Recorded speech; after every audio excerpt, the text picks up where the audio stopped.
विद्यते संसारे क्षयसागरे प्रकृतो कामानुपदाकुले नाना विप्रदुर्मेन्द्र स्वयमागरे दुर्गे दुर्गो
मी बिंदू साहेबांना विनंती करतो की आमचे अनुभव ते डॉक्टर परोपकारी यांना पुष्पहार अर्पण करावा.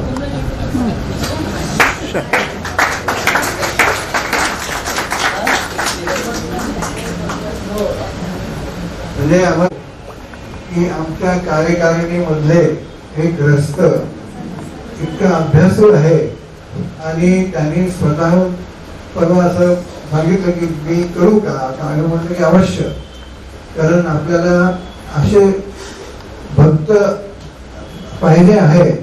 आणि त्यांचा अभ्यास मंजूर सरांनी सांगितलंय की त्यांचा ज्योतिषावर अभ्यास आहे, त्याच्यानंतर डॉक्टरचं आहेच. आणि कारण सांगितलं की ते सहज आपल्याला, मला वाटतंय आता त्यांच्या प्रवचनात सुद्धा ते आपल्याला भूल पाडू शकतात. ते म्हणजे ते त्यांचं कार्य आहे.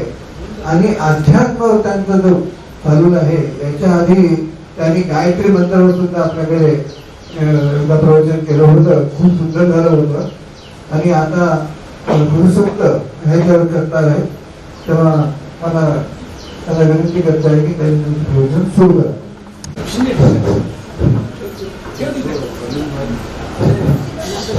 ऐकू येतं?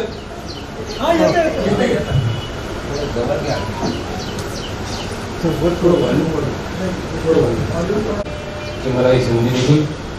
सुरुवातीला आपण राघवेंद्र स्वामीचे स्तवन करूया. पूज्याय राघवेंद्राय सत्यधर्मरताय भजतां कल्पवृक्षाय नमतां कामधेनवे. आजच्या या पुण्यप्रसंगी आपला इथे हातभार असावा. आणि राघवेंद्र स्वामींचं काय तर जे आपली मध्व परंपरा आहे त्याच्याबद्दल आपलाही काहीतरी या वाङ्मयाचा भास असावा. या आम्ही पावन हेतूने पुरुष सूक्त या विषयावर प्रवचन करायचा मानस केला. यापूर्वी मी गायत्री मंत्रावर प्रवचन दिलेलं आहे. माझा प्रयत्न असाच असतो की साधारण जे विषय रोजचे आहेत, रोजचा आपण चर्चा करतो, त्यातलं पुरुष सूक्त मी सुरुवातीलाच ते म्हणून आहे. पुरुष सूक्त हे मोक्षाचं आणि स्वर्गाचं तिकीट आहे. पुरुष सूक्त हे मोक्ष आणि याचं तिकीट ह्याच्याकरता की रोज तीनदा जो स्मरण करेल, मनन करेल, जपन करेल किंवा यज्ञ करेल त्याला स्वर्गाचे दाराचं तिकीट तसं निश्चित खूप झालेलं असतं असं आपल्या शास्त्रात म्हटलेलं. अनादिकालापासून सुरुवातीपासून ज्याचं स्तवन झालं आणि आपले परमात्मा परब्रह्म ज्याला म्हणतो महाविष्णू यांचं उपासना देवन पासून जी झाली त्या पुरुष सूक्ताने झाली. पहिलं स्तवन पहिलं सूक्त जे प्रत्येक प्रसंगाला कारणीभूत असतं. प्रत्येक प्रसंग याच्याशिवाय होत नाही. अभिषेक होत नाही, जप होत नाही, यज्ञ होत नाही, तप होत नाही, काही होत नाही असं एक सूक्त आहे. म्हणजे एक सूक्त म्हणजे पुरुष सूक्त. तर आपण त्याची सुरुवात मी मंगलाचरणाने करतो आणि मग आपण पुढे सरकूया. सजयती सिंधूर वदनो देवो यत्पाद पंकजं स्मरणं वासरमणीव तमसां राशी नाशाय विघ्नं. या कुंडी तुषारहार धवला या सुदोषतावता या वीणावर दंडमंडित करा या श्वेत पद्मासना या ब्रह्मार्चित शंकर प्रभुदेवी दैवे सदा वंदितां सामान पातु स्वगते निशेष दाढ्या पहा मूकं करोति वाचालं पंगुं लंघयते गिरिं यत्कृपातमहं वंदे परमानंद माधवा. म्हणजे परमात्म्याची कृपा जर झाली तर मुक्का माणूस पांगळा माणूस सुद्धा पार होऊन जात असं म्हणतात. नारायण नमस्कृत्यं च नरं चैव नरोत्तमं देवी सरस्वती चैव ततो जयमुदीरये. वसुदेव सुतं देवं कंसचाणूरमर्दनं देवकी परमानंदं कृष्णं वंदे जगद्गुरुं. गुरुर्ब्रह्मा गुरुर्विष्णू गुरुर्देवो महेश्वरा गुरु साक्षात परब्रह्म तस्मै श्री गुरुवे नमः. मी आपले गुरु सत्यप्रमुख सत्यात्म तीर्थ स्वामींच्या चरणी नमस्कार करतो, त्यांच्या चरणी लीन होतो आणि जी काही मला शक्ती मिळाली त्यांच्याकडून मी घेत आहे आणि त्या गुरूंचे आशीर्वाद घेऊन मी या प्रवचनाची थोडक्यात सुरुवात करतो. असं आहे की ही सगळी सृष्टी जी आहे ती परब्रह्मापासून निर्माण झाली. आपण असं मानतो परब्रह्मापासून ब्रह्म झालं आणि ब्रह्मापासून पुरुष. हे सगळं वर्णन जे आहे या पुरुषसुक्तात, पुरुषसुक्ताचे 4 भाग होतात ते पुढे मी सांगतो. त्या परब्रह्मापासून ब्रह्मा आणि ब्रह्मापासून पुढची सगळी सृष्टी ही निर्माण करण्यासाठी परमेश्वरांनी एक माया रचली म्हणतात, लीला केली असं म्हणतात किंवा त्याचं कार्य असं म्हणा, काही प्रकाराने म्हणा.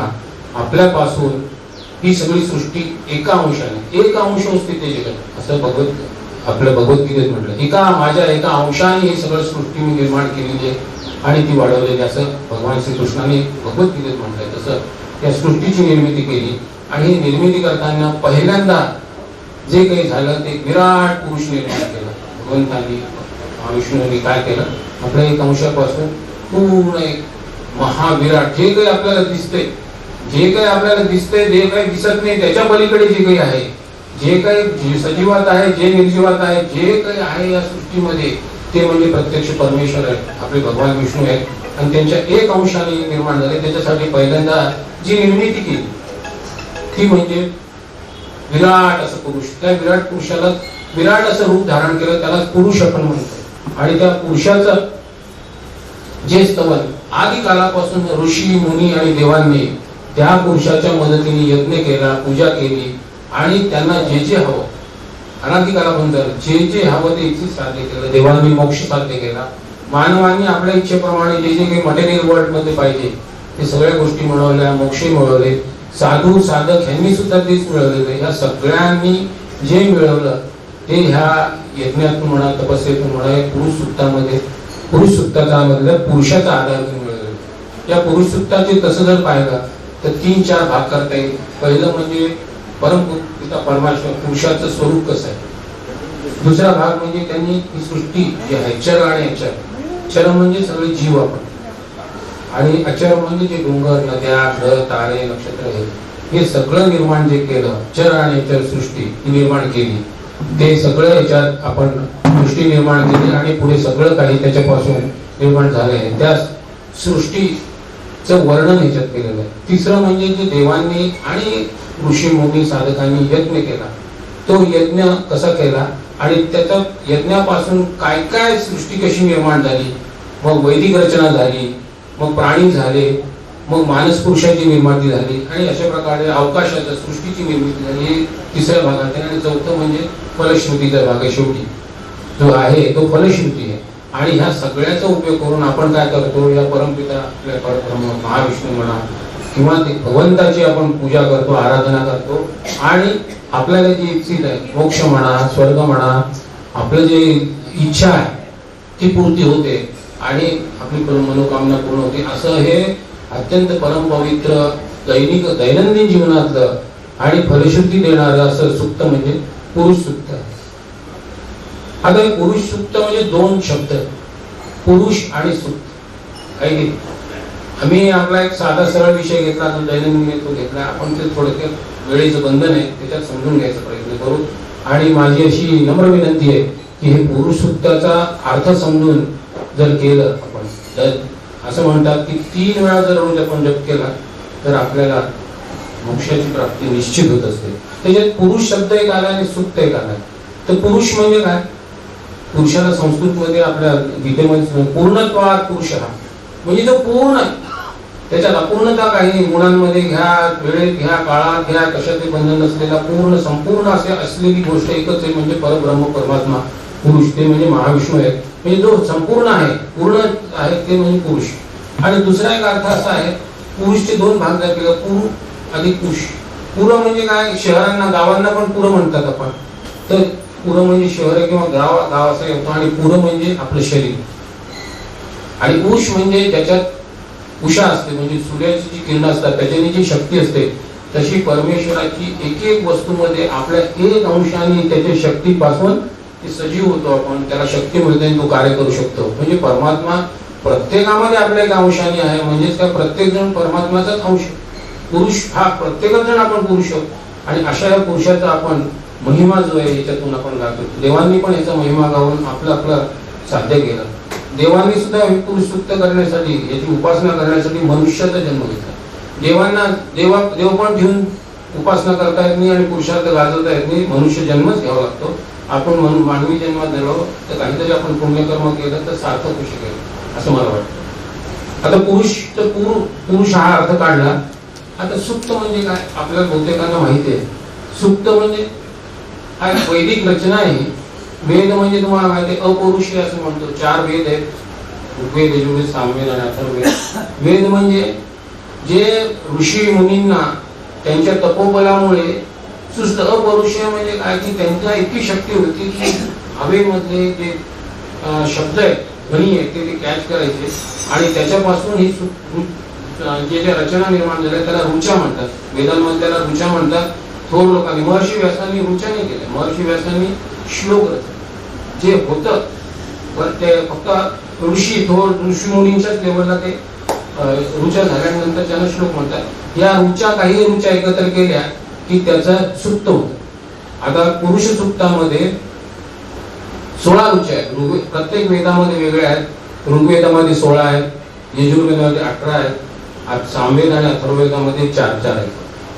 तर ह्या ऋग्वेदातल्या 16 सुक्तापैकी 16 ऋचांपैकी 15 अनुष्टुप छंदात आहेत आणि एकच शेवटचं त्रिशुप. त्याला छंद म्हणजे प्रत्येक ऋचाला आणि प्रत्येक सुक्ताला 3-4 गोष्टी असतात. त्याचा ते कोणत्या मंडलात आहे वगैरे त्याचा उच्चार असतो. त्याच्यानंतर त्याची देवता कोणती, कारण कोणतंही सुक्त किंवा कोणत्याही ऋचाचं जर आपल्याला तप करायचं असेल किंवा उपासना करायची असेल तर त्याची जी उपास्य देवता असते, त्याची जी देवता निश्चित केलेली असते, त्या देवतेची जर आपण उपासना, पुरुष सुक्तामध्ये कोणाची उपासना आहे, पुरुषाची, परमपिता पुरुषाच्या रूपात त्याला कल्पित त्याची उपासना केली त्या देवतेची, मग आपल्याला तो पावतो तर देवता पुरुष आहे. आणि छंद आता मी तुम्हाला सांगितलं. आणि जे ऋषी होते ते नारायण नावाचे ऋषी होते. यांचं सुद्धा तुम्हाला त्याची फलश्रुती मिळत नाही असं म्हणतात. तर हे अशा प्रकारे हे पुरुष सुक्ताची जी रचना आहे ती.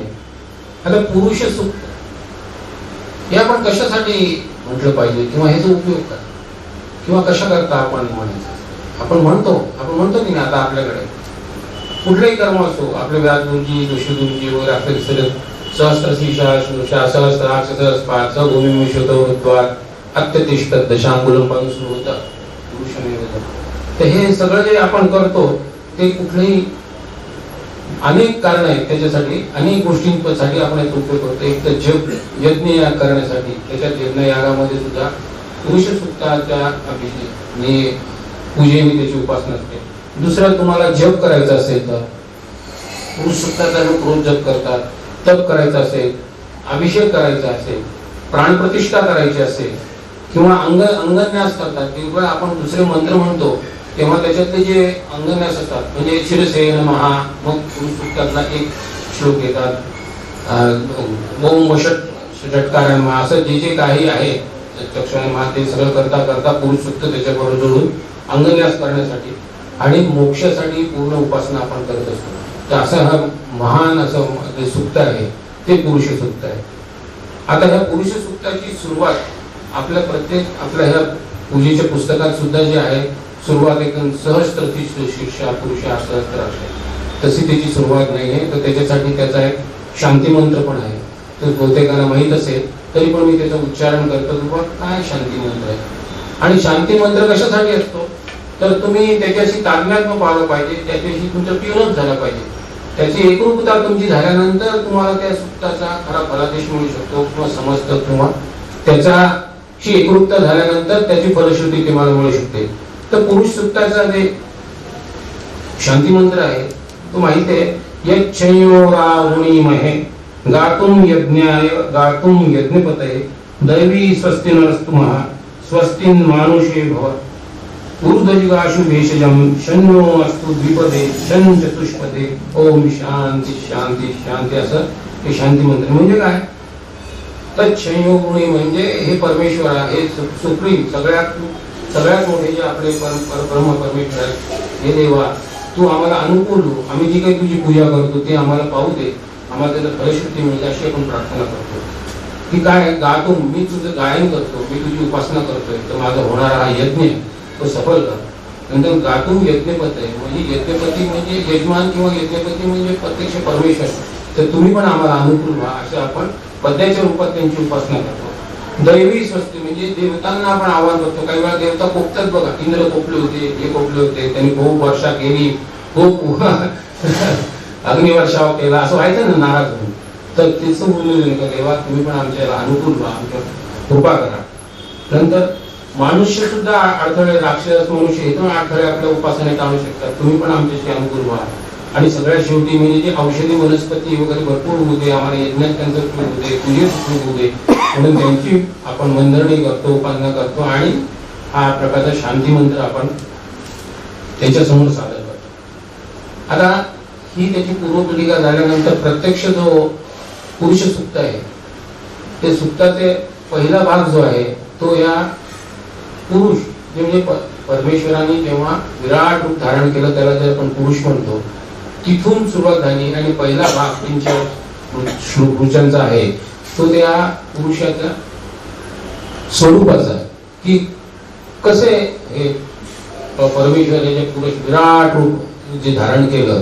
ते कसं होतं कसं आहे ही जे या पुरुष सूक्तांमधून जे वर्णन केले त्याच्यातूनच ही उपासना आपण करतो तर ते खूप कसं होतं सहस्त्र शीर्षा सहस्त्राक्ष सहस्त्रपाद म्हणजे ह्या पुरुषाला परमपिता पुरुषाच्या विराट जे रूप आहे ते किती विराट आहे तर जे काही आपल्याला दिसतं जे काही दिसत नाही त्याच्याही पलीकडे जे आहे कल्पनेच्या पलीकडे जे आहे तो म्हणजे आपला परमात्मा आहे त्या परमात्म्याला हजारो डोळे हजारो हात आहेत हजारो पाय आहेत म्हणजे काय ते काय खरंच 1000 डोळे 1000 पाय असं नाही असंख्य डोळे आहेत आणि ह्या असंख्य डोळ्यामधून तो आपल्याकडे पाहतोय आपल्यामधून आपण प्रत्येकामध्ये एक अंश परमेश्वर आहे म्हणजे मी एक पुरुष आहे असे असंख्य डोकी जी आहेत आपली ती म्हणजे त्याचा एक भाग आहे पुरुषाचा परमेश्वराचा म्हणजे असंख्य डोळ्यांमधून असंख्य हातामधून असंख्य पायांमधून तो या सृष्टीचं अवलोकन करतो आपल्या कृपा करतो म्हणून सहस्रार्थ सहस्त्रपाद सहस्र स्वभूमी विश्वतो म्हणजे ही त्यांनी ही सगळी भूमी म्हणजे पृथ्वी किंवा ही भूमी म्हणजे 14 लोक भूमी म्हणजे फक्त पृथ्वीच नाही तर ही सगळी सृष्टी निर्माण केली ती म्हणजे थोडक्यात त्यांनी सांगितलं म्हणजे 7 लोक म्हणजे स्वर्ग लोकांना म्हणतात स्वर्ग आणि 7 पाताळ आपल्या शास्त्राप्रमाणे 14 लोक आहेत 14 भुवन आहेत ना तर 14 भुवनांमध्ये 7 वर आहेत आकाशाकडे आहेत आणि 7 जमिनीच्या खाली आहेत वर आहेत त्यांना स्वर्ग म्हणतो खाली आहेत त्यांना आपण पाताळ म्हणतो म्हणजे चांगल्या कर्माची फळांनी आपण वर जात स्वर्गात जातो आणि मग सगळ्यात शेवटी परमेश्वर ज्याची आपल्या कृपादृष्टी करतो तो त्या भगवंताच्या जवळ जातो आपण द्वैत संप्रदायात म्हणतो ना परमेश्वराच्या वैकुंठ लोकात स्वर्ग लोकात परमेश्वराच्या जवळ स्थान मिळते राघवेंद्र स्वामींना तिथं स्थान मिळालेलं आहे त्यांच्या पुण्याप्रमाणे तिथं सीट मिळत असते आणि तो वैकुंठ म्हणजे सगळ्यात वरचा पण त्याच्या अगोदरचे 7 जे आहेत भू भुवा स्वाहा महा जना तपा सत्य इथं स्वर्ग म्हणजे सत्य हे वरची चांगल्या कर्माचे लोक आहेत आणि अतल वितल सुतल तलातल महातल जपातल आणि शेवटी पाताल आपण म्हणतो ना वाईट कर्माच्या अनुषंगाने त्याप्रमाणे त्या ग्रेडिंग प्रमाणे परमेश्वर तुमच्या याची चित्रगुप्ताच्या दरबारात आपल्या सगळ्या कर्माची नोंद होते आणि पाप आणि पुण्याच्या हिशोबाप्रमाणे तिथं सगळं लिहून ठेवलेलं असतं आणि जर तुम्ही कर्म निगेटिव्ह झाले आपले तर खाली जावं लागतं बरं का आणि मग आपल्या सगळ्यात वाईट काम केलेलं असेल अति पातकी जो असेल तो पाताळात जातो आणि ते ढकलला तो म्हणतात ना त्याला तसं एक खालचं लोक आहे तर ही सप्त वर आणि खाली एवढंच नाही तर बाकीचे सगळे ग्रह तारे नक्षत्र आणि काय जे सूर्यमंडल आणि ह्याच्या पलीकडे असं सूर्यमंडळाच्या पलीकडे अनेक ह्याचे ब्रह्मांड बनतात ब्रह्मापासून ब्रह्मांड पण ब्रह्म परब्रह्मापासून ब्रह्मबंध, ब्रह्मापासून मग हे हिरण्यगर्भ म्हणजे ज्याच्यात सगळे बीजरूपात असतात ते, त्याच्यापासून हे सगळं पुरुष ज्याला म्हणलं आपण, परमात्मा ज्याला म्हणलं, तो निर्माण होतो. आणि ही सगळी सृष्टी ते आपल्या लीलेने, आपल्या कल्पनेने, आपल्या प्रभावाने, आपल्या शक्तीने निर्माण करत असतात. तर तीही अशा प्रकारे सहस्त्रशील, सहस्त्रपाक्ष, सहस्त्र सभूमी विश्व, ही सगळी भूमी त्यांनी निर्माण केली. 14 लोकांची जी भूमी आहे, सभूमी विश्वतो, हे सगळं विश्व त्यांनी निर्माण केलेलं आहे. आणि ते वृत्त एवढं सगळं प्रचंड असं निर्माण केलेलं आहे, त्या सगळ्याला तो आपल्या कवेत घालतो. प्रत्यक्ष परमेश्वर कसा आहे, त्या सगळ्याला आवरण घालतो. त्याच्या सगळ्याच्या वर, त्याच्यापेक्षाही विस्तारून आहे, त्याच्यामध्येच ते सामावलेलं आहे. आणि सभूमी विश्वतो वृत्तात आवृत्त केलं, अत्यतिष्ठत दशांगुलम असं म्हणणं आहे. म्हणजे एवढं होऊन सुद्धा तो त्याच्यावरही, त्याच्याही पलीकडे अजून 10 बोट वर अजून शिल्लक आहे, अजून श्रेष्ठ आहे. म्हणजेच काय की ह्या सगळ्यापेक्षाही जो परमात्मा आहे तो इतका श्रेष्ठ आहे की तो एका अंशाने सगळी सृष्टी करतो आणि बाकीच्या अंशाने तो तिथं वर, म्हणून त्याच्यात पुढे म्हटलं नाही की त्याचं वर्णन एका चतुर्थांशाने त्यांनी हे निर्माण केलं आणि 3 चतुर्थांश वर पुढे त्याचं वर्णन आहे, आपण ते घेऊया. असा तो दशांगुलमचा अर्थ असा आहे की 10 बोटांचा असा अर्थ आहे की असाही घेतलेला आहे की 10 अंगुले म्हणजे 10 दिशा, म्हणजे सगळ्या दिशांच्या वर सुद्धा व्याप्त त्याने करून ठेवलेलं आहे. म्हणजे इतका त्याची व्याप्ती आहे. म्हणजे एकंदरीत ह्या परमात्म्याची जो पुरुष रूपाने इथं अवतरून ही सृष्टी निर्माण करणार आहे, तो किती विराट आहे त्याची कल्पना करू शकत नाही. किती विराट आहे याचा एक झलक फक्त आपल्याला ह्या सुक्तामधून आपल्या थोर ऋषी मुनींनी, ज्यांनी हे सगळं निर्माण, हे ऋषी सुक्त निर्माण केलं, त्यांनी त्याची एक झलक दाखवली. आता पुढे असं वर्णन केलेलं आहे की पुरुषम एवेदम सर्वम, म्हणजे हा जो पुरुष आहे सगळं काही तोच आहे. तुम्ही, आम्ही सगळे सजीव, सगळे जे काय आहे आणि जे निर्जीव आहे ते सगळं काही दिसत नाही, ते सगळं कोण आहे? प्रत्यक्ष परमात्मा आहे. आणि हा पुरुष जो विकसित झाला आहे तोच आहे. यत भूत चेत भव, त्या पुरुष सूक्तामध्ये आहे ना, पुरुषम एवेदम सर्वम यत भूत चेत भव, म्हणजे भूतकाळही तोच आहे आणि होणारा भविष्यकाळही तोच आहे आणि वर्तमान काळ, याच्यामध्ये जे काही घडत आहे, जे काही आहे, जे काही नाही आहे ते सगळं परमेश्वराचा अंश. याच्या पलीकडे काही अंश असू शकत नाही. तो महान महान महान असा हा आपला श्रेष्ठ परमेश्वर आहे, त्याच्यापासून निर्माण झालेला हा पुरुष आहे, ज्याची आपण उपासना करतो. आता आपल्या आजच्या पूजेमध्ये सुद्धा पुरुष सुक्त सकाळी झालं. सर्व सुक्तामध्ये पुरुष सुक्त आहे, पवमान सुक्त आहे, पुरुष सुक्त आहे, विष्णू सुक्त आहे, नारायण सुक्त आहे. नारायण सुक्तामध्ये सुद्धा नारायण सुक्त आहे, नासदीय सुक्त म्हणून आहे, त्याच्यातही सगळ्या सृष्टीचं वर्णन आहे. हिरण्यगर्भ सुक्त आहे. अशी 10-15 सुक्त आपल्या विष्णू भगवानाशी संबंधित जास्त आहेत. तर ती सगळी सुक्त ह्या परमात्म्याची वर्णन करण्यासाठी, त्याची उपासना करण्यासाठी ती आहे. त्याचा आपण गुणगौरव करतो आणि आपण त्यांची विनंती करतो. पुरुषम एवेदम सर्वम यत भूतचेतम उतामृतत्वस्य ईशानो यत अन्नेन अतिरुदिति, म्हणजे उतामृतत्व, अमृतत्व कोणाला आहे? देवांना. देवांचं दुसरं अमृतत्व असलेलं, अमृत केलेलं आहे ना ते, म्हणून त्याने अमर आहेत. म्हणजे जे देव आहेत, अमर देव आहेत, त्यांचा सुद्धा तो स्वामी आहे. आणि दुसरं म्हणजे आपण सगळे अन्नेन अतिरुदिति, जे अन्न खातात. देवांना अन्नाची गरज नाही, देवांना अन्नाची गरज नसते. अन्न खाऊन जगणारे जे जीव आहेत म्हणजे अमुक्त जीव म्हणता येईल, ते सगळे जीवांचा सुद्धा तोच स्वामी आहे. देवांना अन्न लागत नाही म्हणजे काय? देवांना अन्न त्यांना स्वतः अन्न खाता येत नाही. आपण यज्ञामध्ये जी आहुती घालतो ती आहुती म्हणजे देवांचं अन्न असतं. म्हणून संपूर्णपणे सर्वोत्तम म्हणजे संपूर्ण आपण सर्वस्व त्यांना अर्पण जर केलं आहुतीच्या रूपात, जे काही हवी आपण टाकतो ती त्यांना आपल्या प्रसादाच्या रूपाने देत असतात. म्हणून आपण देवांना पृथ्वीवर जन्म घ्यावा लागतो आणि ही उपासना करून आणि हे सगळे आहुती मिळवण्यासाठीचा प्रयत्न करावा लागतो. एता वानस्य महिमा तो जायाश्च पुरुषा, म्हणजे असा हा महिमा ह्या आपल्या परमपुरुषाचा आहे, ज्यांनी ती सृष्टी निर्माण केली आणि ज्याची उपासना आपण दररोज करतो. कोणाच्या रूपात? पुरुष सुक्ताच्या रूपात. या पुरुषाच्या रूपामध्ये, त्याची उपासनेच्या रूपात आपण भगवंताची उपासना करत असतो. एता वानस्य, असा हा महिमा आहे. म्हणून हा आपला परमात्मा सर्वश्रेष्ठ आहे. आता पुढे त्याच्यात जाऊन ह्या पुरुषाच्या रूपात, आता हे त्यांचं स्वरूप वर्णन झालं, यांनी सृष्टी निर्माण केली, त्याचा एक टप्पा आता पुढे येणार आहे. पादोवर्ष विश्वभूतानि त्रिपादस्याम कंदिली, म्हणजे एक पाद म्हणजे एक चतुर्थांश, पाद म्हणजे एक चतुर्थांश, एका चतुर्थांशापासून त्यांनी सगळी चराचर सृष्टी निर्माण केलेली. आता वर्णन केलं ना मी, 14 भुवने निर्माण केली, सगळं ब्रह्मांड विश्व पूर्ण निर्माण केलं. ते आपल्या एक चतुर्थांश, सजीव निर्जीव सगळे जीव निर्माण जे केले ते आपल्या एक चतुर्थांश पासून निर्माण केले. आणि 3/4 भाग परमेश्वराचा अदृश्य, आपल्यासाठी विजिबल नाही, आपण त्यांना पाहू शकत नाही. ते दिव्य जसे तेजस्वी रूप जे आहे परमेश्वराचं ते वर आकाशात असतं, आणि दैवी रूप आहे ते आपण अमृत रूप आहे ते आपल्याला दिसत नाही, फक्त आपल्याला ही चराचर सृष्टी दिसते.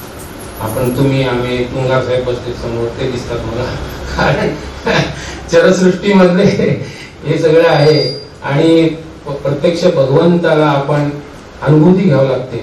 आणि जे साधू साधक यांच्या लेवलचे त्यांनाच त्याचं दर्शन होऊ शकतं. अगं एक भजन आहे ना, आजी म्या ब्रह्म पाहिजे, आजी ब्रह्म. तर ह्या विश्वाची निर्मिती केली आणि 3/4 अदृश्य रूपात परमेश्वर आहे, दिव्य रूपात आहे, वर आकाशात आहे. आता हे विश्वरूप जे आहे ही आपण म्हणतो आहे, पण ही एक सापेक्ष कल्पना आहे. किंवा म्हणून काही जणांनी म्हटलेलं आहे की मिथ्या जग म्हणून म्हणजे मिथ्या नाहीये, पण हे टिकणारं नाहीये, हे सारखं बदलत असतं, ते निर्माण होतं. हे जे आपलं चराचर सृष्टी निर्माण होती, परमेश्वर निर्माण करतो, त्याचं पालन पोषण करतो भगवान आपले विष्णू, आणि त्यांचा अंत पण तो करतो. ही असं सारखं चालत असणारी ही जी क्रिया आहे ती फक्त आपल्या चराचर आणि 3/4 मध्ये ते हालत नाही, डुलत नाही, ते दिव्य तसंच असतं. म्हणून ते त्याच्यात म्हटलेलं आहे. आणि ही जे रूप आहे, जे परमेश्वराचं रूप आहे, सगुण साकार म्हणजे चर आहे, आणि निर्गुण म्हणजे दिसत नसलेलं वरचं जे आहे ते निर्गुण आहे. आता असं जे 3/4 वर्ष आहे, त्रिपाद ऊर्ध्व उदय पुरुष म्हणजे 3/4 वर्ष आहे ते वर आहे, खूप उच्च ठिकाणी आहे. पुरुष जो आहे त्याचा किंवा परमेश्वराचं रूप आहे ते उच्च ठिकाणी आणि दिव्य रूपात वर आहे. त्रिपाद ऊर्ध्व उदय पुरुष पादो असं वेद पुन्हा, म्हणजे 1/4 भागाने ही सृष्टी त्यांनी निर्माण केली, जे विश्व निर्माण केलेलं आहे ते पुन्हा पुन्हा निर्माण होत. पुन्हा म्हणजे पुन्हा पुन्हा निर्माण होतं. आणि आपण पुन्हा जन्म मृत्यू हा जो आहे अमुक्त जीव होतो. आपण काय अन्नावर जगतो, आपण अन्न खातो, जे अन्न खातो अन्न सुद्धा ब्रह्मच आहे, परंतु आपल्यासाठी आहे. जे अन्न खातात जगतात ते मुक्त नाही, ते मुक्त होण्यासाठी मग ही उपासना, पुरुष सार म्हणा, पुरुषोत्त म्हणा, यांची उपासना जातात.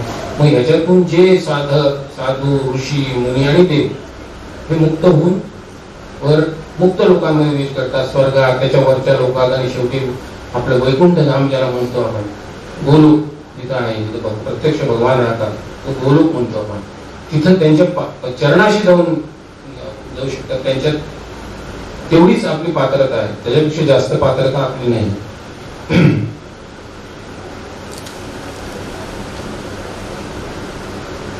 म्हणून ते म्हणलं की एका अंशाने आपण एक अंशाने स्थितो जगत, म्हणजे भगवान श्रीकृष्ण म्हणतात की अरे मी माझ्या 1 अंशापेक्षा कमी अंशाने तुम्ही सगळं निर्माण केलं. म्हणजे किती त्याची पूर्वी आहे, तुम्ही किती लहान आहात ते दाखवायचा भगवद्गीतेमध्ये प्रयत्न केलेला आहे त्यांनी, की बाबा तुम्ही समजून घ्या माझी शक्ती आहे. अर्जुनाला ते म्हणतात की मीच केलेलं आहे हे सगळं आणि तू काहीच नाही आहेस, 1 अंश पण नाही, काहीच नाही, समजून घे, तुझं तू काम कर, असं त्यांनी म्हटलेलं आहे तिथं. बरोबर भगवद्गीता म्हणजे अद्वितीय आहे.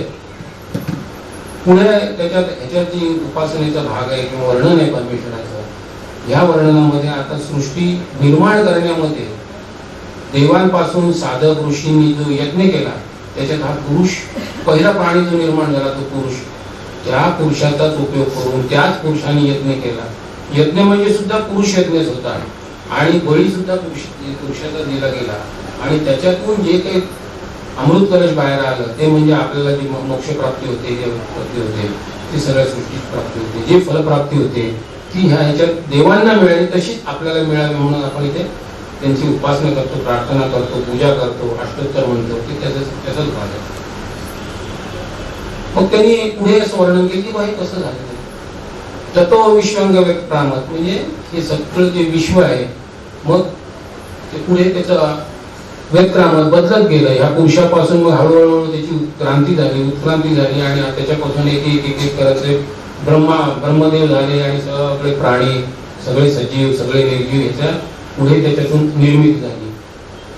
तस्मात् विराळ तस्मिश्वंग व्यक्रामत शासन अंशने, म्हणजे शासन आणि अंशने असलेले विश्व निर्माण झालं. आणि ज्यांना अन्नावर जगणारे तसे आपण अमुक्त जीव आणि न लागणारे म्हणजे देव वगैरे आहेत, मुक्त आहेत, ते सगळे निर्माण झाले.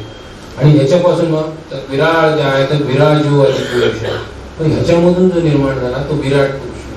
या पूजेमधून सुरुवातीला जो पुरुष निर्माण झाला तो विराट असा पुरुष निर्माण झाला, त्यालाच आदिपुरुष असं म्हणतात. आदिपुरुष म्हणजे हा आधी होता, सगळ्यात अगोदर होता, म्हणून त्याला आदिपुरुष म्हणतात. आणि हा जो यज्ञ तुम्ही आम्ही मिळतो देवांनी केला, ऋषीमुनींनी करतायत, त्याला पुरुष यज्ञ म्हणतात. कारण पुरुषाचा वापर झाला, पुरुषांनी पुरुषाचा वापर करून पुरुष यज्ञ केला, पुरुष मेघ यज्ञ म्हणतात त्याला. आणि बळी सुद्धा पुरुषाचा, पहिल्यांदा बळी पुरुषचा दिला, मग बाकीच्यांचा देत सगळं अर्पण केलं. त्याच्यात पुढे आहे आता उल्लेख आपल्याला. थोडक्यात मी वेळेच्या याच्यात थोडा बरोबर पुढे जाण्याचा प्रयत्न करतोय. काळाचा महिमा, समय सबसे बलवान है. यक्षाला प्रश्न विचारला होता, समय सबसे बलवान है क्योंकि समय किसी के लिए रुकता नहीं. तसंच माझा प्रयत्न चालला की पेट किसके लिए रुकता नहीं, इसलिए मैं थोड़ा फास्ट जा रहा हूँ. यत् पुरुषेण हविषम देवा, म्हणजे ह्या पुरुषाचा हवी म्हणून यज्ञ केला. आणि या यज्ञामध्ये पुरुष हवी म्हणून सुद्धा पुरुषाचाच उपयोग केला. आणि मग त्या यज्ञापासून कसं एक एक यज्ञापासून आपल्याला काय काय मिळालं हे मी तुम्हाला 3-4 त्याचे टप्पे ते थोडक्यात सांगतो. यत् पुरुषेण हविषम देवा, देवानी यज्ञ केला. आणि यज्ञ कसा केला देवाने तर तुम्ही बघा, मानस यज्ञ, देवांनी केलेल्या यज्ञाला मानस यज्ञ म्हणतात, मनापासून केला, मनाने. आपण यज्ञ उपासनेचे 3 भाग असतात. मला थोडासा वेळ क्षणभर मी जास्त घेतो. उपासना 3 प्रकारची असते, ती आपल्यासाठी वेगळी, काही मानसिक, वाचिक आणि मानसिक. आपण जी सकाळी अष्टोत्तर सेवा केली ती कायिक सेवा, शरीराने सगळं उपचार करून केली ना. आपण आपल्या शरीराचा आणि त्या सगळ्या उपचारात म्हणजे वस्तूंचा वापर कायिक आहे. वाचिक म्हणजे जो जप केला, पुरुष सुक्ताचा जप, हे जप जे आपण तोंडाने केला तो वाचिक आहे. आणि तिसरा मनन करून मनातल्या मनात तो फक्त अजून जे करतात त्याला मानसिक आहे. तर हा जो यज्ञ होता देवांनी केलेला आणि ऋषीमुनींनी, हा मानसिक यज्ञ म्हणजे मनापासून मनाने मनन करून हा यज्ञ केलेला आहे. आता ह्या यज्ञात देवांनी यज्ञ केला तो थोडासा सुपिरियर म्हणजे उच्च श्रेणीचा असा होता की त्याच्यामध्ये जो आहुती दिली त्याच्यातली जी हवी होती त्याच्यातलं जे इंधन होतं ते वेगळं होतं. म्हणजे पहिल्या प्रकारच्या येतात यत् पुरुषम हविषम देवा,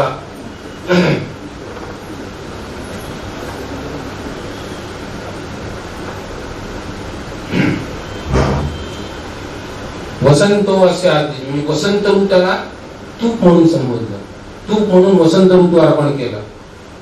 ग्रीष्म ऋतूला अग्नी म्हणून, अग्नी लागतो तो अग्नी ग्रीष्म ऋषी होता. आणि शरद ऋतू म्हणजे हवी होता. म्हणजे ह्या ऋतूंच्या रूपामध्ये हे ऋतू अर्पण केले आणि ते देवांचा यज्ञ झाला आणि त्याच्यातून त्यांना मोक्ष वगैरे जो मिळवायचा होता तो त्यांनी मिळवला. आणि अशा प्रकारे हा देवांनी यज्ञ करून त्यातून त्यांच्या प्रयत्नांनी त्यांच्या यज्ञांनी फलश्रुती म्हणून जे जे साधू ऋषींनी जी सृष्टी निर्माण झाली ती एक एक टप्प्यात निर्माण झाली. पहिल्यांदा जे तस्मात् यज्ञात सर्वभूतम समृद्धम पुषदाज्यम, म्हणजे सगळं देवांनी आणि या ऋषींनी अर्पण केल्यानंतर, म्हणजे असं म्हणतात की यज्ञामध्ये उपासनेमध्ये सगळं तुम्ही अर्पण केलं की ते तुम्हाला तेरा तुझको अर्पण क्या लागे मेरा, म्हणजे जे सगळं जर आपण अर्पण केलं, सगळ्याचा त्याग केला आणि त्याच्यात आहुतीत टाकून दिलं आणि आपण रिकामे जर झालो तर सगळ्यात जास्त फलश्रुती. जे मोठे थोर लोक होऊन गेले त्यांनी सगळंच देऊन टाकलं. प्रश्न प्रश्न निषेध वगैरे वगैरे. तो नचिकेताची कथा माहिती आहे आपल्याला. नचिकेताच्या वडिलांनी सगळं अर्पण केलं म्हणले, पण त्यांनी वडिलांना प्रश्न विचारला की तुम्ही जे अर्पण केलंय त्या भाकडगाई अर्पण केलंय त्यामुळे तुम्ही मोक्ष लोकांच्या अधिकारी होणार नाही. वडिलांना तो सगळं सांगतो. मग ते म्हणते स्वार्थ मध्ये अडवला, त्यांनी मुलाला नाही अर्पण केलं, नचिकेताला अर्पण केलं नाही. ते म्हणले मग तुम्हाला मोक्ष मिळू शकत, मोहात पडले तुम्ही, मुलगा माझा नाही मिळू शकत त्यांना. मग त्यांनी जाऊन यमलोकात जाऊन त्यांना विनंती केली की माझ्या वडिलांना मोक्ष द्या. ते पुढचे ते उपनिषद आहे, प्रश्नोपनिषद.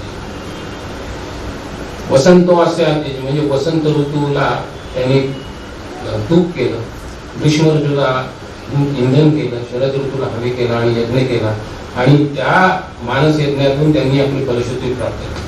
त्याचप्रमाणे या पुरुष यज्ञामध्ये या यज्ञाच्या बळाने सगळ्या सृष्टीचे प्राणी निर्माण झाले.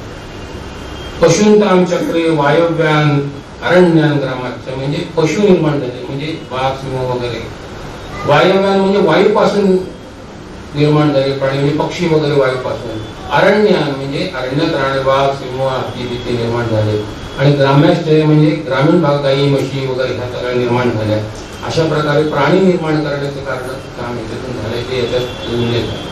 त्याच्यानंतर वैदिक साहित्य निर्माण झालं. बघा आपलं सगळं वैदिक साहित्य, सगळे वेद त्या काळापासूनचे, अनादी काळापासून त्या काय वैदिक साहित्य निर्माण झाले त्यांनी म्हटलंय, तस्मात यज्ञा सर्वभूत मूर्छ सामान्य यज्ञे छंदासे तस्मात यजु तस्मात अजायता. म्हणजे ऋग्वेद यजुर्वेद सामवेद सगळं काही त्याच्यातून निर्माण झालं आणि हे सगळं पुरुषसुक्त सार वगैरे सगळं तेव्हाच आहे. म्हणजे हा पुरुषसुक्त सार वेद सगळे केव्हापासूनचे, अनादी काळापासून, जेव्हापासूनचे वेद आहेत. म्हणजे बघा त्याचा काळ जो कोणी 10,000 म्हणतं, कोणी 2 लाख म्हणतं, कोणी काही म्हणतं, त्याप्रमाणे ह्या वेदांचा सगळ्यांचा त्याच्यात म्हणजे वैदिक साहित्याची निर्मिती झाली.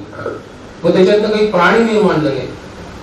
तस्मात अश्वायजायंत एकेचो उभय दत्ता गावो जगले तस्मात तस्मात जाता अजावा. म्हणजे काय काय निर्माण झालं, घोडे अश्वा म्हणजे घोडे निर्माण झाले आणि ज्यांना उभयोदत्ता म्हणजे वर दात खाली दात असलेले प्राणी झाले, गायी झाल्या आणि बकऱ्या वगैरे सुद्धा त्याच्यातून बकऱ्यासारखे प्राणी.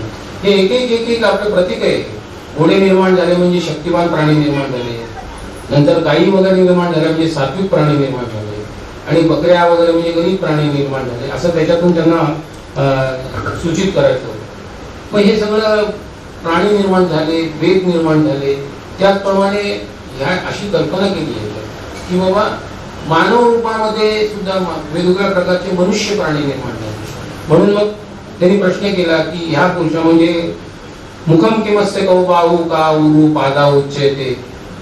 जे प्रश्न आहे पादा उच्चयते म्हटल्यानंतर त्यांनी त्याच्यात म्हटलं की बाबा मुखापासून ब्राह्मण झाले, ब्राह्मण तयार झाले. बाहूपासून म्हणजे मुखापासून म्हणजे बुद्धीचं काम करणारे हे झाले, बाहू म्हणजे शक्तीचं काम करणारे क्षत्रिय झाले, उरु म्हणजे मांड्याचं पासून फिरण्याचं काम करून ते वैश्य झाले आणि शूद्र म्हणजे सेवा करण्याची वृत्ती असलेले, तसं तर हे निर्माण झाले.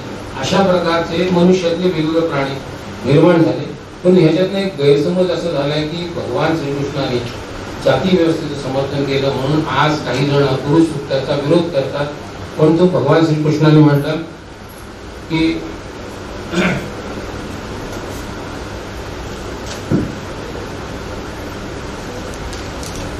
की वर्णव्यवस्था ही मी मया सृष्टम. म्हणजे ही सृष्टी वर्णव्यवस्था जी की मया सृष्टम गुणकर्म विषय आहे. म्हणजे गुणाच्या आणि कर्माच्या प्रमाणे वर्ण मी निर्माण केले. ब्राह्मण क्षत्रिय वैश्य ही जात नाहीये, तर आपापल्या ह्याच्याप्रमाणे आपापल्या योग्यतेप्रमाणे मी हे निर्माण केलेले आहेत असं त्यांनी त्याला म्हटलं.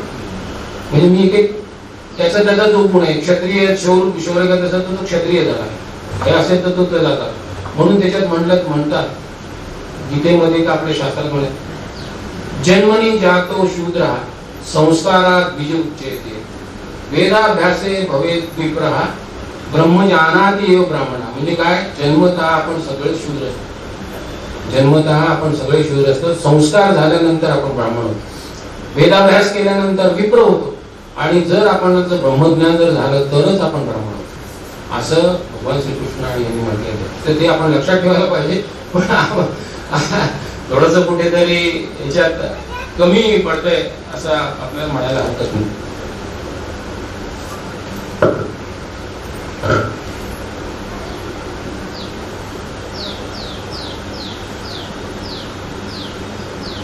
दुसरं असं म्हटलंय की वर्णव्यवस्थेवर सुद्धा म्हणजे जे आपण ज्या ठिकाणचा ज्या वर्णाचा आपण अभ्यास करू त्याच्यात पारंगतता घेऊ ते आपण होतो, तो वर्ण आपला होतो.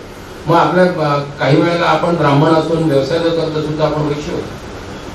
म्हणजे काही असा सेवा वृत्ती असेल तर वैश्य होतो. आपण हॉटेल काढले धंद्यात असलं तर आणि आपण सर्व्हिस सेक्टर मध्ये जर असो ब्राह्मण असो तर आपण वर्णाने शूद्र होतो असं असं त्याचा अर्थ निघतो, पण तसा अर्थ घालायचा नाही. पण एकंदरीतच भगवानांनी म्हटलंय की जाती व्यवस्थेचा मी प्रवक्ता नाही आहे, वर्ण व्यवस्थेचा मी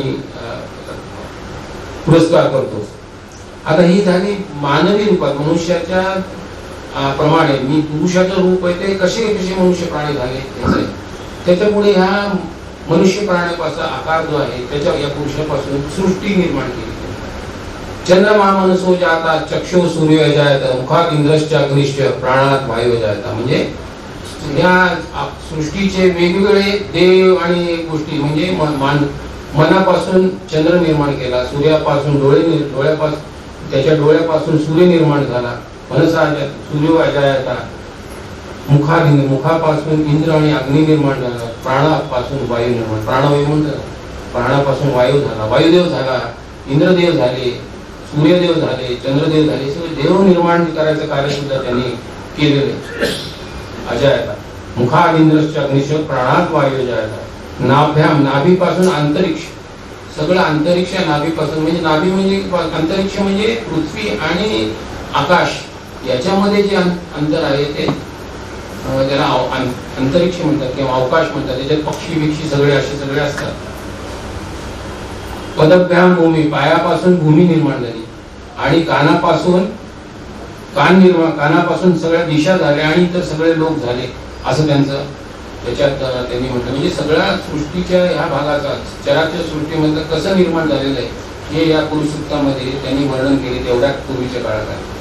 एवढं झाल्यानंतर सृष्टी निर्मितीचे 3-4 टप्पे एकदा झाले की मग शेवटी त्यांनी फलश्रुतीचा भाग घेतला की मग काय काय जो हा मानस यज्ञ देवांनी केला आणि आपण जो मानस नाही काही क्वाचित जो यज्ञ करतो त्या यज्ञाची फलश्रुती काय. तर यज्ञ कसा असतो की यज्ञ म्हणजे यज्ञ नाही इज्जते यज्ञ म्हणजे जे यज्ञ इज्जते म्हणजे जे आपण पूजा करतो ते यज्ञ. मग यज्ञामध्ये सगळंच आपण अर्पण करायला पाहिजे. हा यज्ञाची सगळ्यांना माहिती की यज्ञामध्ये त्याची यज्ञवेदी असते, त्याच्या बाजूची त्याला परिधी म्हणतात. तर ह्या मानस यज्ञाची म्हणा प्रत्यक्ष यज्ञाच्या 7 परिधी आहेत. 7 म्हणजे त्यांचे बाउंड्रीज आहेत बाहेर जातात किंवा त्याला 7 पायऱ्या असतात. सप्तस्य म्हणून त्यांनी लिहिले की सप्तस्य आसन परिधी हा म्हणजे ह्याला 7 परिधी आहेत आणि त्याच परिधी कशा करतायत त्याचे संरक्षण करण्यासाठी म्हणजे 7 गोष्टी आहेत त्या 7 परिधी म्हणून म्हणताय. आणि त्रिसप्त समिधा म्हणजे याच्यात समिधा आपण करतो अर्पण करतो या यज्ञामध्ये 21 आहेत असं म्हणतात. 21 समिधांचा वापर करून देवांनी आणि आपण ही यज्ञ आपण संपन्न केलेला आहे.